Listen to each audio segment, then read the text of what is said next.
My husband, Scott, and an unknown woman were seen leaving the maternity clinic where my friend works. No way. Scott, you were having an affair? I just found out my husband is cheating on me, and now it looks like his mistress is expecting. In a panic, I rushed over to confront them, and the woman Lucy boldly declared, "I'm carrying your husband's child.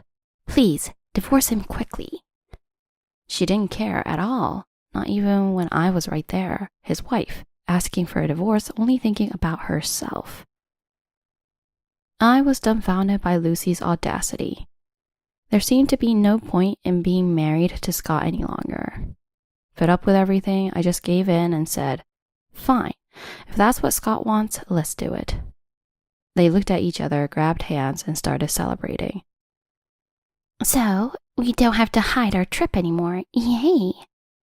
Trips? Actually, we're going on a honeymoon next week. I was going to lie that it was a business trip, but no need to sneak around anymore. Now that I've agreed to the divorce, my husband and his mistress are acting all brave, telling me everything, even things I don't want to hear. Their selfish behavior continued. I had told Scott we should talk once, but days passed without him returning home. Were they planning to confess after their honeymoon? That was what I thought until one day. This is unbelievable. I received 33 filled-out divorce forms in the mail, complete with photos of Scott and his mistress, clearly intended to torment me. Eager to divorce, they sent these during their trip. She didn't give us a chance to talk, just sending these forms, jumping to divorce. You've got some nerve. Be prepared. Something inside me snapped. My name is Vanessa. I work as a nurse in a hospital. I met Scott about 3 years ago at a friend's wedding. Unlike me, who is shy and not good at making conversation, Scott was the life of the party and stood out among the guests, which drew my attention.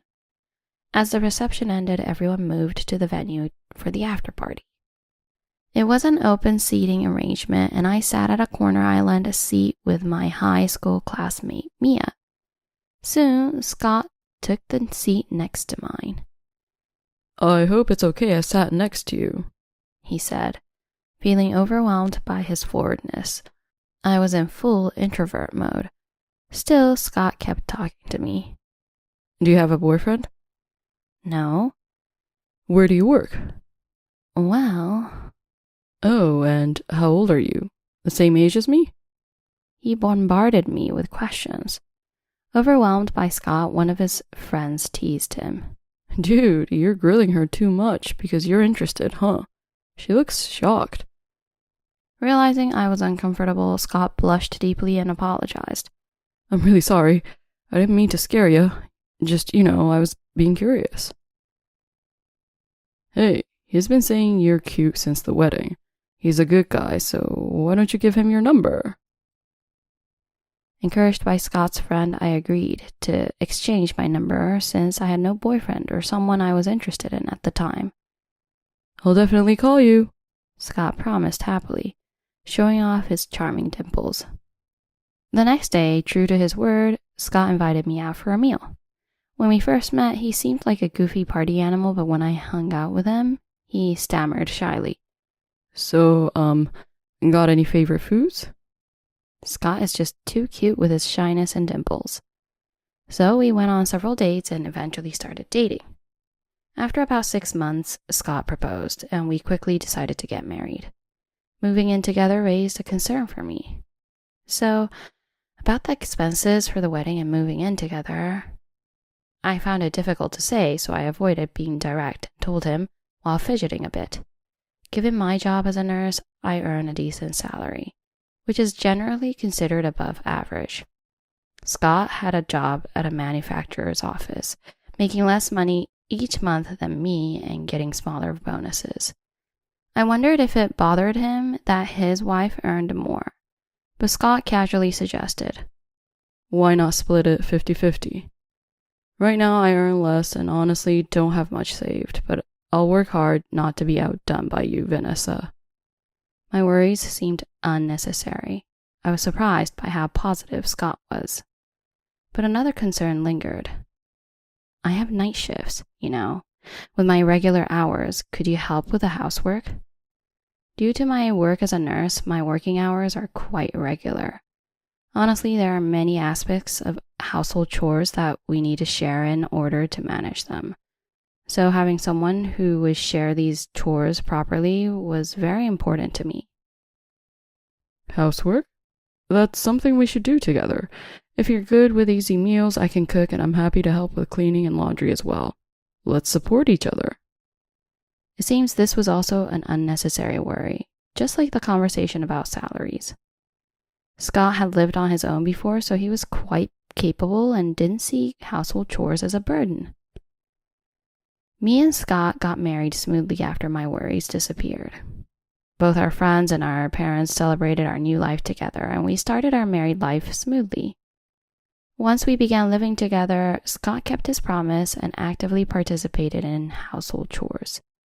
After my night shift, I returned home to find pasta in the fridge. Scott had done the cleaning and laundry without any issues. Whenever I cooked, he would eat heartily, exclaiming, "Delicious! Is there more?" On days off, he would take me out on dates to various places. It was indeed a blissful time. The only thing missing was our plan to get a child, which turned out to be more challenging than I had expected. I thought getting pregnant would be a breeze after getting hitched, but it's not as easy as I thought. I bet a bunch of folks think the same thing. Unfortunately, reality was not so forgiving. A year into our marriage, I still wasn't pregnant.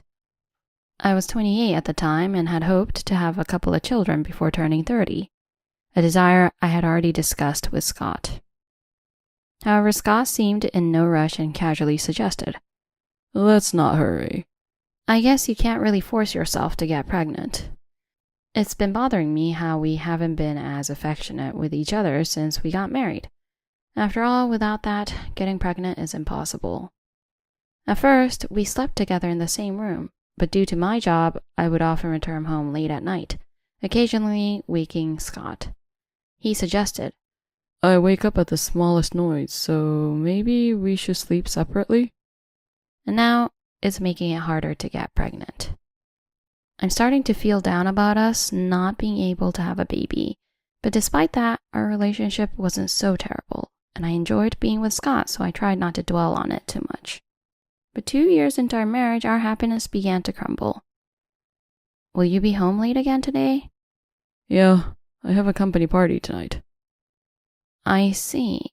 What time will you be back? Not sure. Probably after midnight. That's pretty late. Haven't the parties been a bit too frequent lately? Scott's late returns and frequent company parties were becoming a problem. He always hung out with his work buddies on weekends, so we didn't get to spend much time together, and it annoyed me. But Scott ignored my concerns, saying, "You wouldn't understand the importance of these company parties because you're a woman. How much the bosses like me at these events can change my career. Please don't complain about work." Sorry. Well, I'm off. Annoyed by my words, Scott slammed the front door on his way out. The slam caused the picture frame from our wedding displaying us smiling to fall over. Left alone, I sighed deeply, picked up the frame, and headed to work. I understand the importance of networking for his job, but I can't help but feel uneasy about the recent change in his attitude towards me. He didn't prepare dinner again. Before, Scott would prepare meals for me and pack them up before leaving for work, but one day that stopped. Eventually, after a short nap, I found myself having to cook my meals.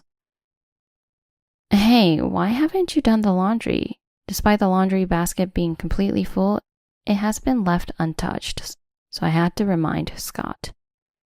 Today was supposed to be Scott's turn to clean. I was busy. It's not a big deal.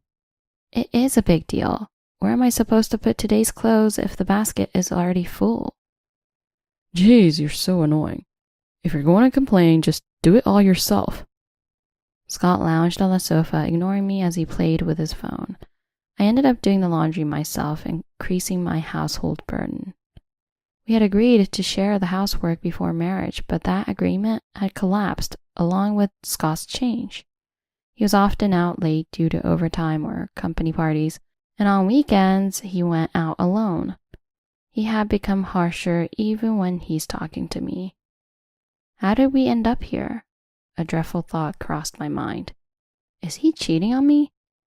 No, I can't jump to conclusions about him without any evidence. I really tried to get rid of that idea. But Scott continued to change, making it impossible not to suspect him. Hey, what's this?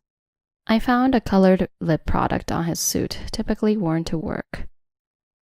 Oh, my lips were dry, so I bought some lip balm, but I accidentally got a tinted one. He said, his eyes darting around nervously. Visibly flustered, he quickly said, I'm so tired. I'm going to bed. And ran to his bedroom.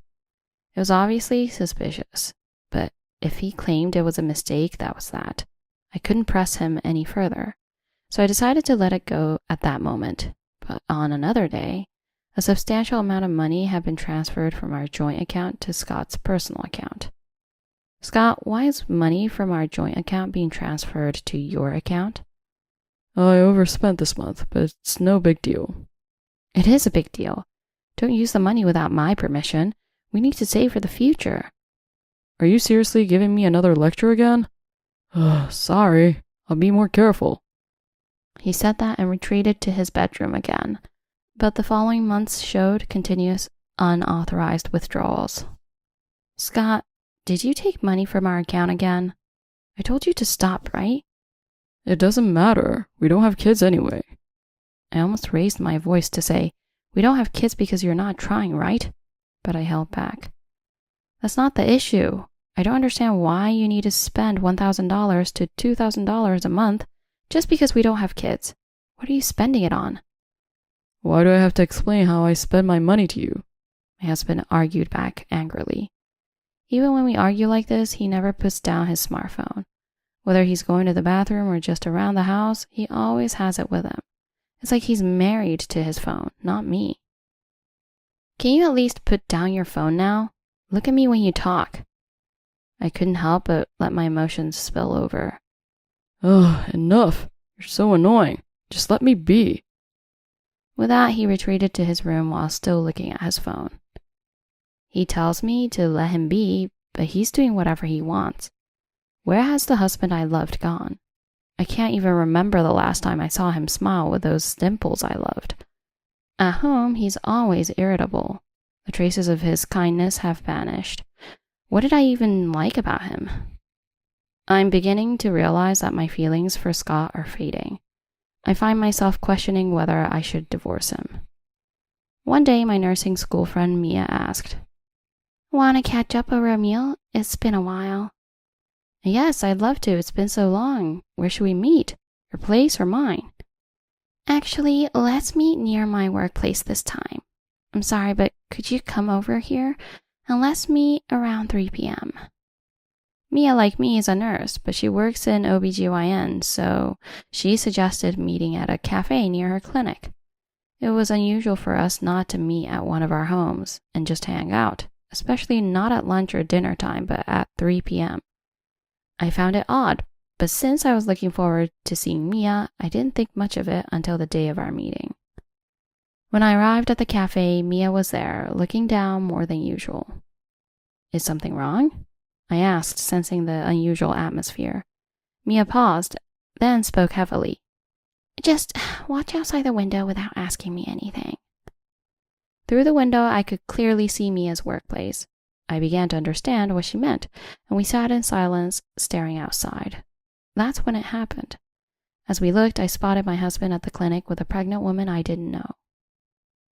I see. Yeah, I kind of had a feeling about this.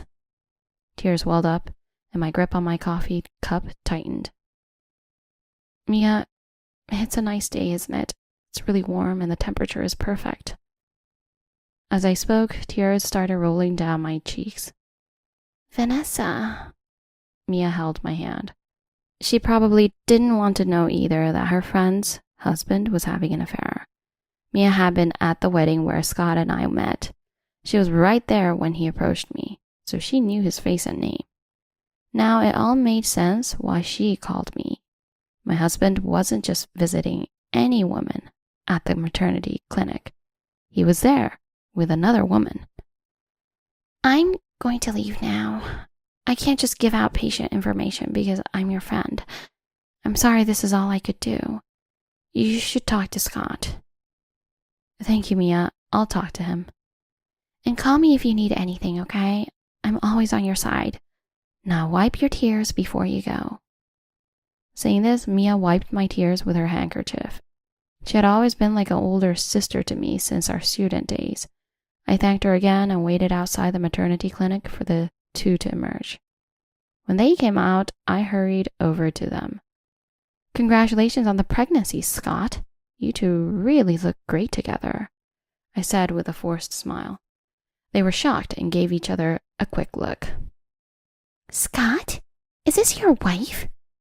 She didn't seem to recognize me, and Scott turned pale. You? Why are you? Normally glued to his smartphone, now he was staring right at me. What about you? Weren't you supposed to be at work today? I asked with a smile. Scott stuttered, trying to come up with an excuse, and then blurted out. No, this is just my friend's girlfriend. I came along to support her. What a total lie. I just sighed at his lame excuse. But my husband's remark caused the woman next to him to exclaim, What? In anger. She sharply reprimanded Scott, who was trying to casually brush off the situation with a stern voice. Scott, you said you were going to divorce your wife. Yes, that's right, but I haven't talked to her about it yet. Oh, really? Divorce? That's news to me. Scott, you haven't told her anything? Cornered by both his wife and mistress, Scott was at a loss for words. Let's not talk here. How about we move somewhere else? I led the two of them back to the cafe where Mia and I had been earlier. None of us started talking immediately. Instead, we each ordered a coffee to calm our nerves. During the whole time, my husband was avoiding eye contact with me and staring at the table instead. But in stark contrast, Lucy was looking straight into my eyes. My name is Lucy. I'm in a relationship with Scott, and as you just saw, I'm pregnant with his child. Please, divorce him immediately. Even in front of his actual wife, she was unfazed, demanding a divorce with such entitlement that I almost choked on my coffee. Lucy's eyes were dead serious. It seemed like she viewed me as the ultimate challenge, like a final boss in a game. Trying not to be overwhelmed by Lucy, I clenched my fists under the table and managed to keep my composure. When did you and Scott start seeing each other? I asked. It's been a year. A year ago. That's when Scott's overtime suddenly increased. It was also around the same time he started becoming distant. So she was the person he became cold towards me. The tinted lip balm in his pocket, the withdrawals from our joint account. It was all because of Lucy. Now thinking that, there were too many signs. The dots in my mind started to connect. Wow, a whole year. And what does Scott want to do now? Hearing this, Lucy glared sharply at my husband. Feeling her stare, Scott visibly flinched. Lucy had Scott eating out of the palm of her hand. Seeing how cocky he was at home made me so annoyed. Well, since it's out, there's no helping it. I want a divorce. It's unfortunate, but what can we do? There's a child on the way. Exactly. For the sake of the baby in my belly, please divorce immediately. Both my husband and his mistress, now bold, began pressuring me together. My feelings for Scott had been fading, that was true. But why should they dictate the timing of our divorce? You two. Just as I was about to speak, Lucy interjected. I'm in a stable period now, and we're planning to go on a honeymoon next week, before the baby comes. Hey, don't say that. A honeymoon? They were planning this while Scott was still married to me. I was utterly appalled. Everything's out in the open now, isn't it? Well, that's true. Vanessa, that's the deal. We're planning to lie about it being a business trip, but we're going on our honeymoon next week. Their statements were so absurd that I was speechless, a question mark practically floating above my head. Was my husband always this dumb? Feeling indifferent, I said, "Fine, go ahead." Upon hearing this, the two exchanged a glance and suddenly smiled, beginning to hold hands. Really? Yes. Lucy, we're free now. So I don't have to hide anymore? Can I post lots of photos with you on social media? Well, maybe not on social media. You never know who's watching, and it might look bad if it seems like I got another woman pregnant right after I get a divorce. You want to hide our relationship? That's terrible. Sorry, my bad. Don't be mad. All of a sudden, they started a lover's spat right in front of me. What was I even witnessing? I'm going to leave. Scott, we'll handle the necessary paperwork later. With that, I left the cafe, leaving the two behind.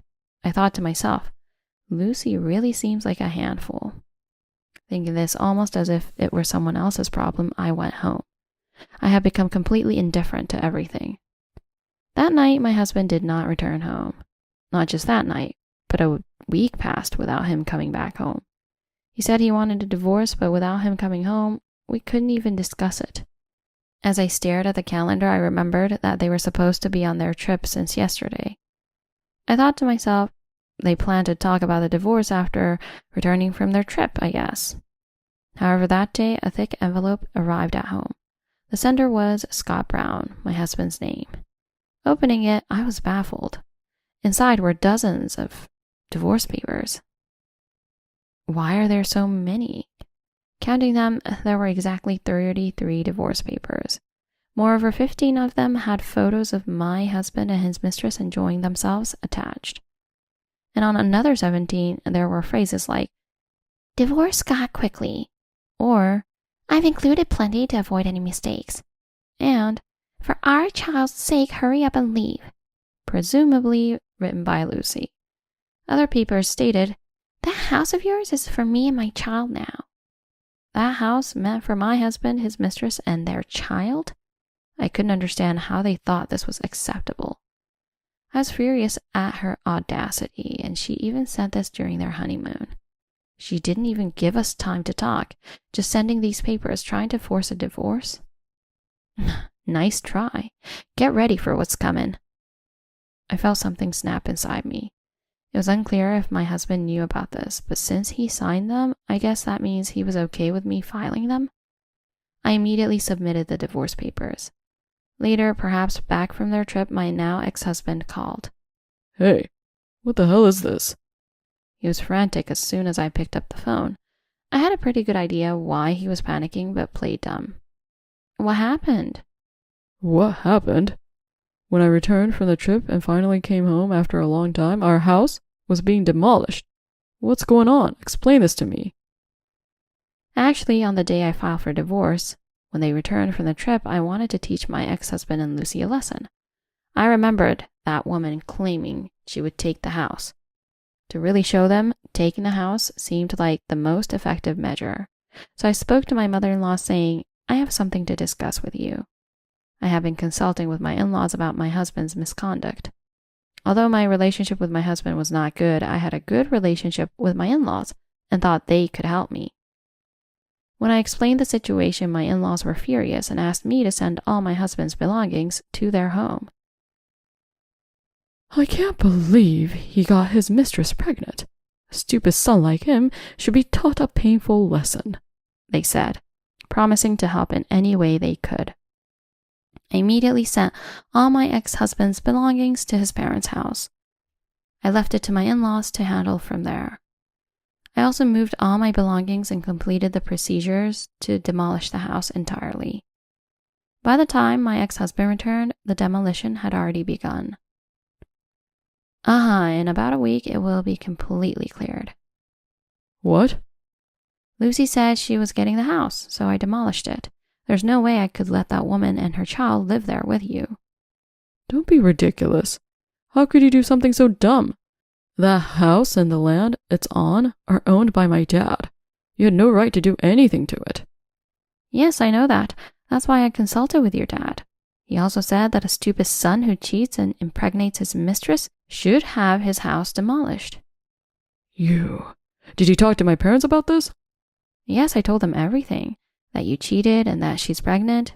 They were quite angry. What have you done? I was supposed to live there with Lucy and our child starting next week. I don't care. Oh, and our divorce is finalized, so don't call me again. If you need to talk, contact me through a lawyer. When did we get divorced? I didn't hear anything about this. What do you mean, lawyer? What? Lucy sent a bunch of divorce papers. I filed them right away. Plus, she included lots of photos as evidence of your affair. So the divorce proceedings went smoothly. Say thanks to her for me. She did what? What is she doing? Please, we have a child on the way, and now there's no house. Lucy only has a part-time job, and we really don't have any money. Please don't ask for compensation, I'm begging you.